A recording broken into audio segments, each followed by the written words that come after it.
Aqui no Rádio Esportes, 11h37, confirmando, Cruzeiro fechando a preparação para o clássico de amanhã contra o América, às 9h30 da noite. A bola vai rolar no Mineirão, Gigante da Pampulha, terceiro compromisso do técnico Paulo Pessolano neste início de temporada. Daqui a pouco vamos falar sobre esta preparação, quem não foi a campo na última atividade, que ainda acontece na Toca da Raposa 2, Cruzeiro com o técnico Paulo Pessolano, pelo menos nesses primeiros jogos, não tem mais aquela concentração de um dia para o outro, a não ser nas partidas fora de casa, obviamente, mas aqui em BH, contra o RT e também para este clássico com o América, os jogadores só se apresentam na manhã do dia do jogo. Aí, aquele café, depois do almoço, enfim, toda a programação que é comum em dia de jogo. Mas o Cruzeiro segue se movimentando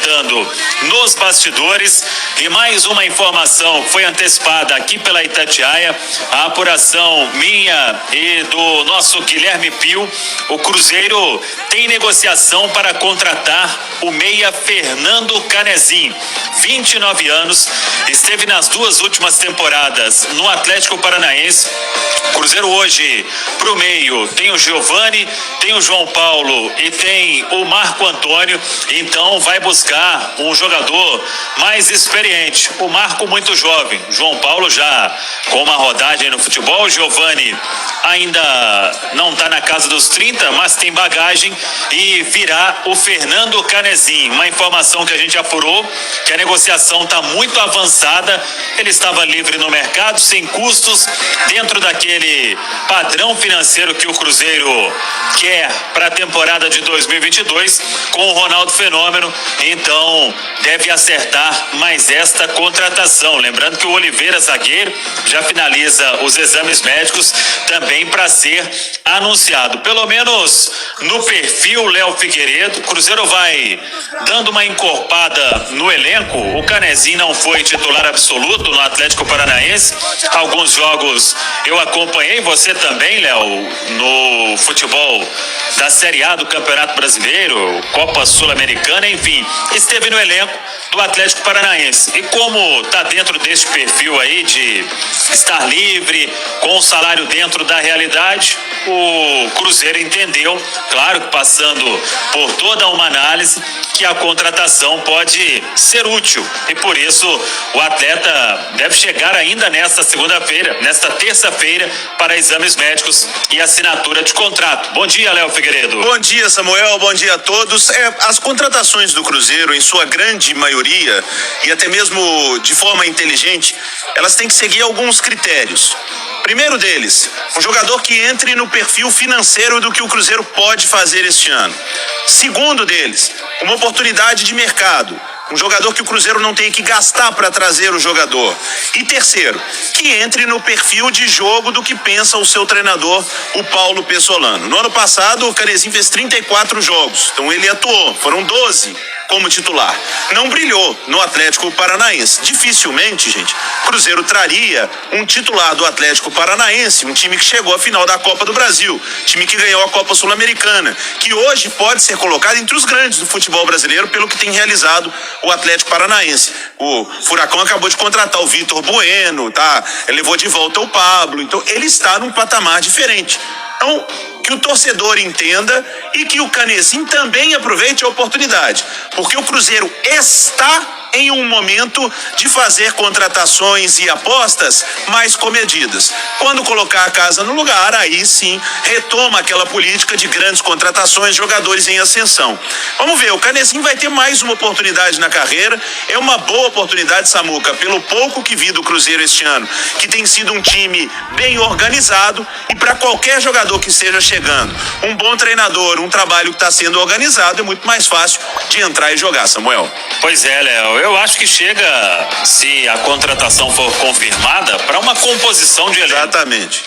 Eu vejo ali o João Paulo sendo o principal meia do Cruzeiro, pelo menos neste início de temporada. Não sei o que você pensa, Léo. Eu concordo. O início do João Paulo já foi muito bom. A gente já conhecia, né? Diferentemente do Canecim, que eu vi jogar no Atlético Paranaense, mas não vi tanto quanto o João Paulo, que a gente estava acompanhando, principalmente na Série B.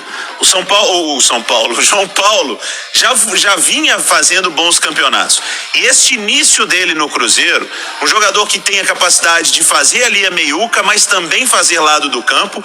No Cruzeiro, que eu tenho visto, viu, Samuel? Se eu tivesse que escalar o Cruzeiro pro clássico contra o América, pensando no que eu vi nessas duas primeiras partidas, o João Paulo é titular, não só ali pelo meio, mas se o Pessolano quiser uma formação com 3 volantes, por exemplo, o João Paulo pode ser o cara da direita, porque o Vagninho vai ser o da esquerda. Só que o Bruno José jogou muito bem a partida contra o Atlético. Então, o Pessolano ganha opções, e destas, a grande opção é o João Paulo, que faz todas ali no meio campo e com certeza vai ser titular do Cruzeiro.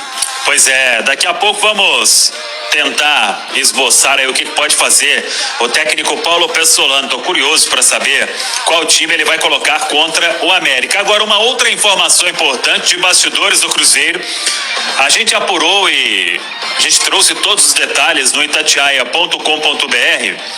Alexandre Simões, desta vez o futuro do Marcelo Moreno está caminhando para que ele realmente deixe o Cruzeiro neste início de temporada de 2022. Eu e o Guilherme Pio, a gente apurou o seguinte: o Cruzeiro, ele tem esta ideia agora de padrão salarial, uma política financeira muito rígida, e o que aconteceu com o Fábio, por exemplo, e tudo que foi colocado na mesa, chegando em um denominador de que o melhor era interromper a história, e o mesmo pode acontecer com o Marcelo Moreno. Vamos lá.